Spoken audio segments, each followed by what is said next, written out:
What's going on YouTube? Today I want to talk to you about how to build a bench for under $100. My name's Andy, this is Cedar River Woodworking, and welcome to the shop. I live inside my own. So here is the bench that I built for under $100. This thing is made out of mostly 2x4s and one 2x6. Now the pricing for this is just under $100 at the time of recording this video.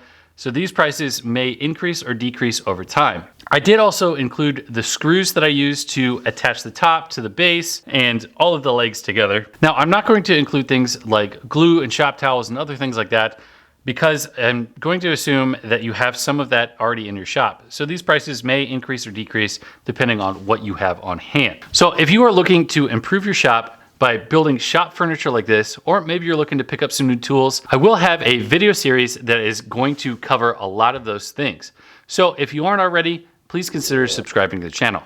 Now let's jump over and I will show you exactly how we build this bench. Hey everyone, I just wanted to cut in here and say that if you are interested in getting plans for this particular project or many of the other projects that we have here on our YouTube page, head on over to my Etsy site, and there you can instantly download many of the plans that we have over here on our YouTube. Thanks for sticking around, and I appreciate everyone for stopping by. I did also want to say that I do have a picture embedded into this video somewhere to let everybody know exactly what the pricing is, and if you found it, let me know down in the comment section below. Here we are over at the miter station.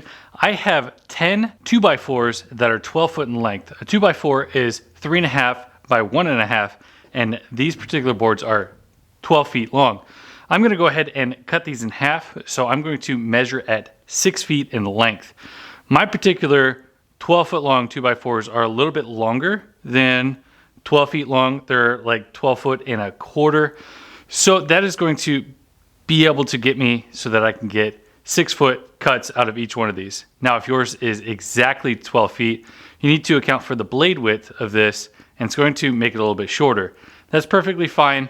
Just cut one at 6 foot, and then you're gonna have two pieces that are roughly 6 feet, because we are going to trim this bench later on in the video.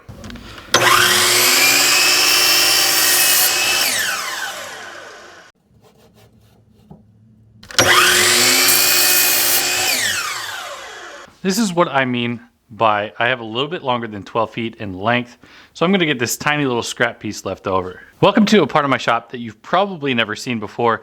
This is where I have a tendency to paint any of my different projects. So what we are doing over here is we are going to build some panels. We need to build 3 different panels. 2 of them are going to consist of 7 boards, and one of them is going to be of 6 boards. Bust out your clamps and let's go ahead and get this thing glued up. I'm going to be using a paint roller. This is a 3/8 nap on here, and I have some Type Bond 2. Now you can just slather this on here, use a card scraper, whatever you need to go ahead and get all of this out on here.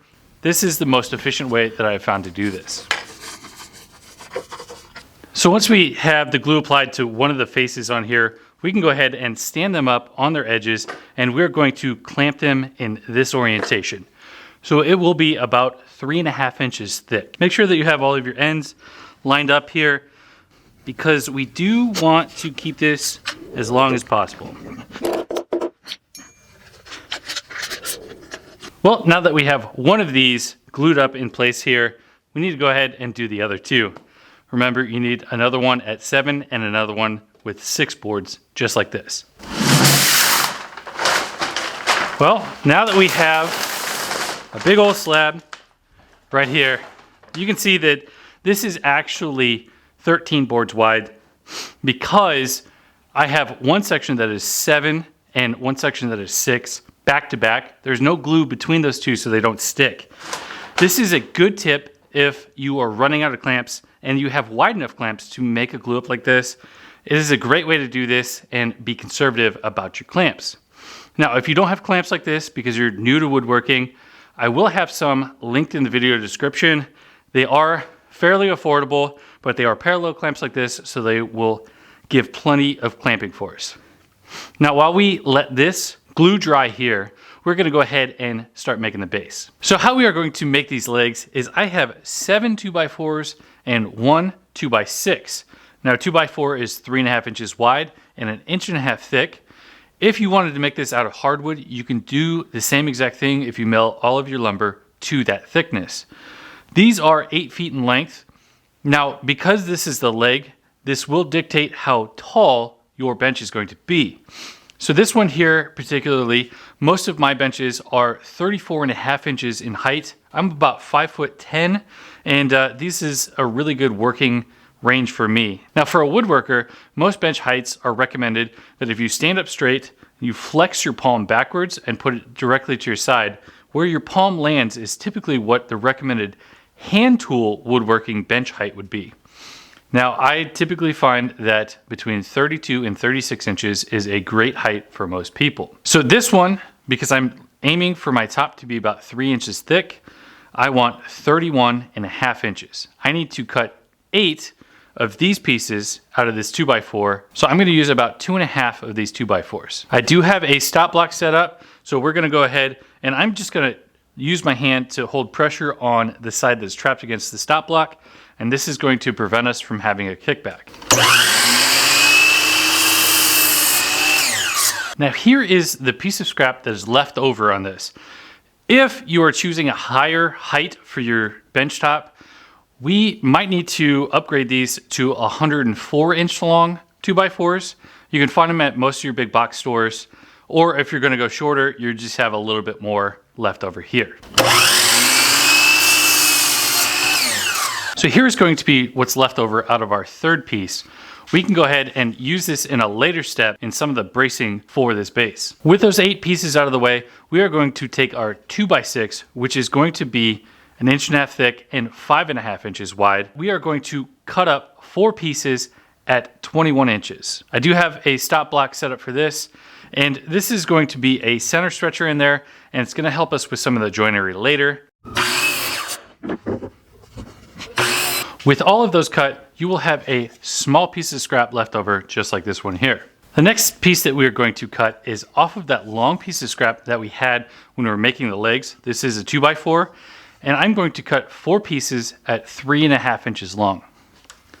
I do have a stop block set up for this guy right here, and on this one, I won't be able to hold the piece, so we need to make sure that the blade comes to a complete stop so that we don't get a kickback.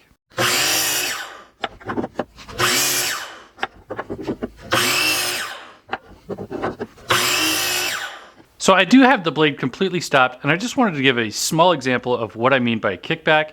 Now, when this raises up, the teeth are offset just a little bit, and it can raise up and catch the bottom edge of that piece, and it will force it against the fence, and it will cause big issues. So we'll show over here on the second camera. When I lift this up, you can see that piece kind of walk out of place. Now, if you think about that, spinning at full speed, this can cause a lot of damage. So we only have a few more cuts left over here on the miter saw, and these are going to consume the last 4 of our 2x4s. So what we're gonna do is I'm gonna measure out 66 inches, and I need to cut 4 boards at that 66. We're gonna go ahead and keep the leftover for this because we need to make one more set of cuts out of these leftovers. Now with our last stop block set up to 18 inches, we can go ahead and make the last 4 cuts. So we're still waiting for those top pieces to cure, so let's go ahead and get these legs all assembled. So here you can see me on my rather cluttered bench. This is the reason why you've seen me building some of the tops over there on the ground. If you haven't seen this build before, I'm actually making one for a customer, and we'll have it linked up in the cards above, but let's assemble these legs. So what I have laid out is the pieces that are 31.5 inches long, that are the 2x4s, and then a piece of the 2x6, and then one of these offcuts that is the 3.5 inches long. So what we need to do is we are going to glue this together. Now, if you do not have enough clamps to do all of this, you can use the same method, which I'll show you in closer detail, where you put 2 pieces back to back and then you glue it all together that way. Or this assembly, you can use screws from the outside to screw everything together and secure it that way. I'm gonna go ahead and show you how I glue it. So I'm gonna take this piece right here, and 3.5 inches down, I'm going to strike a line. This is going to establish where I want to have my glue. And then I'm going to take my 2x6 piece and butt it up against that. And then I can strike a line down here as well. Now, what that's going to do is this area right here is where I want glue, so I can glue this 1x6 on. And then if I stand this up, I can strike a line right here on my 1x6, and that will tell me I want glue inside of here. So let's go ahead and get this thing glued up. I'm using Type-On 2, just like everything else.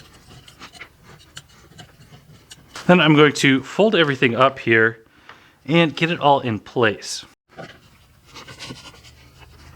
going to make sure that the tops of these are lined up nicely, and then I'm going to go ahead and put some clamps on here. So this is what that assembly is going to look like. You're going to have essentially an H going on here. You're going to have an open piece up here. You're going to have a larger open piece on the top. We need to make 4 of these assemblies. So now that we have those legs in glue, we waited a couple extra hours so that the glue would cure completely on these tops. Now, I know a lot of you do not have a planer like this one. This is a 20-inch wide Grizzly helical head planer, and it is an incredible piece of machinery. However, they are very expensive. So I was really excited when Find Buy Tool reached out to me and wanted me to check out their newest planer. And here is that planer. This is a 13-inch wide helical head, and this is what we call a lunchbox style planer. Now, a lot of you may think that the DeWalt is the king of DIY planers.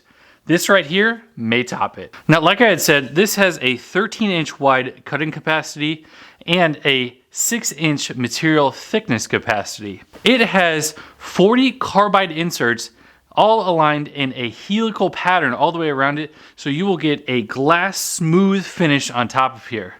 Now, this is going to be one of those projects that is going to be a great use for something like this. A planer is something that I would highly recommend finding a good quality piece on, and we are going to put this thing to the test. I will have a full review video out on this planer on my channel if you have not yet seen it. Now, I will have a link for this down in the video description below. They do have router bits and helical heads that fit most planers and most jointers that are out currently. So if you would like to support the channel, check out the links in the video description below, because it helps us review tools like this to help grow your DIY business. So what we're gonna do is we are going to plane all of these pieces down to about 3 inches.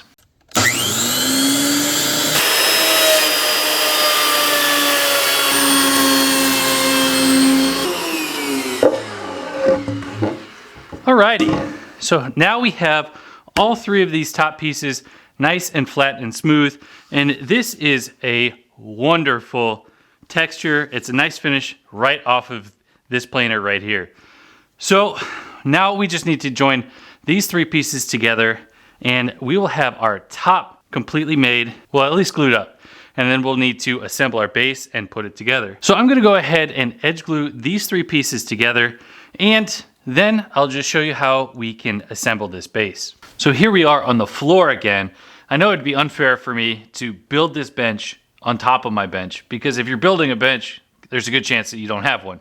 So we are going to build it here on the floor right in front of my miter station. Some things about these legs. This top part here, you can see it is just kind of like a U shape. This is going to be called a bridle joint.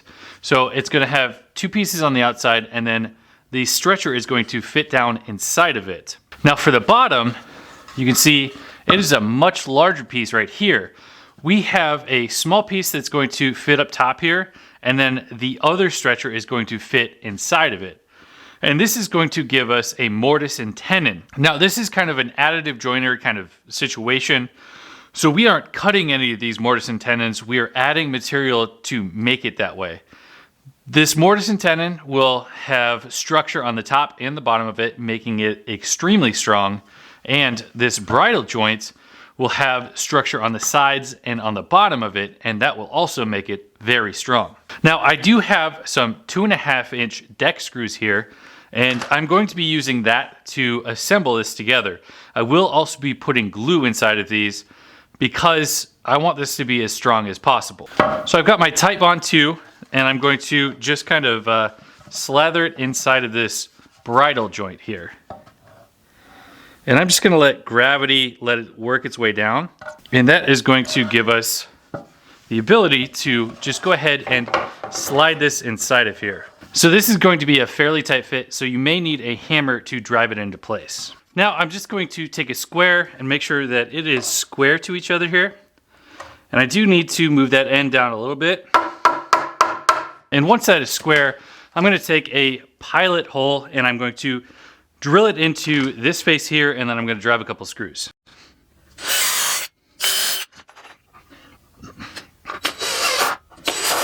Now that we have this side assembled, I'm going to go ahead and assemble the other side. Now once we have this U shape like this, we need to go ahead and get the bottom stretchers on here.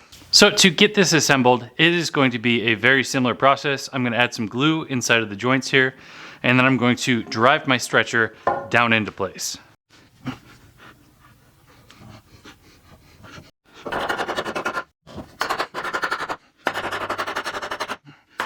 So once this is driven into place, I'm going to check square again. So once these are flat, you can go ahead and run a couple screws in here. So once that bottom stretcher is in place, we need to put our final spacer piece here.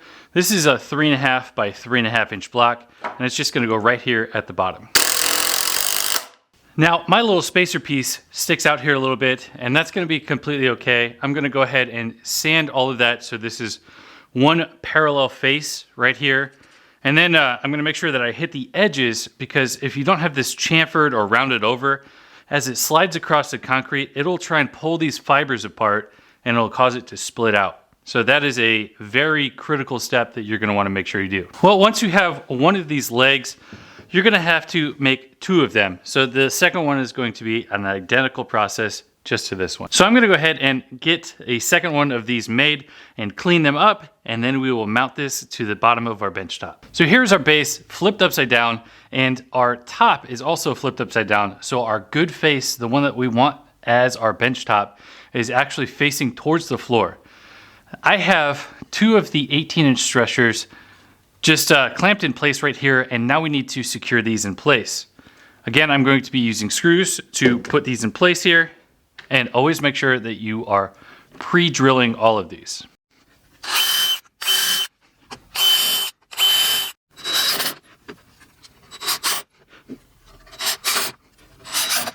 So we are going to secure all four stretchers exactly like that. I'm gonna go ahead and get that done. I'll be right back. All right, so now that we have the base completely assembled, we need to attach the base to the top.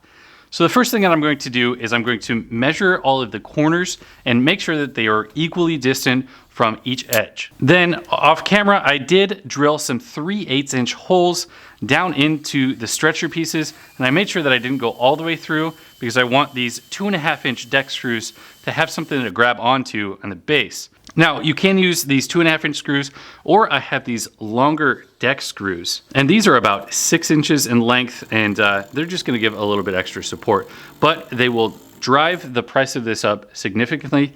Any way it goes, I will have everything linked down in the video description. Also, I did put 5 screws in each one of the side stretchers, and those are all equally spaced apart. And then I have 1 screw in each one of the short stretchers here. Now, one final thing, it may be a very good idea to put some leveling feet inside of the bottoms of this. 1, because most garage floors are not level. And 2, because this is made out of pine, there is a good chance of twisting and warping over time, and you can use those to adjust to make sure that you're nice and level and flat. So now that we have it all attached to each other, we need to flip this thing over. It is going to be significantly heavy, probably 150 to 200 pounds. So you're gonna wanna make sure that you brace yourself for this lift, or bring a friend if you are not comfortable with lifting this kind of weight.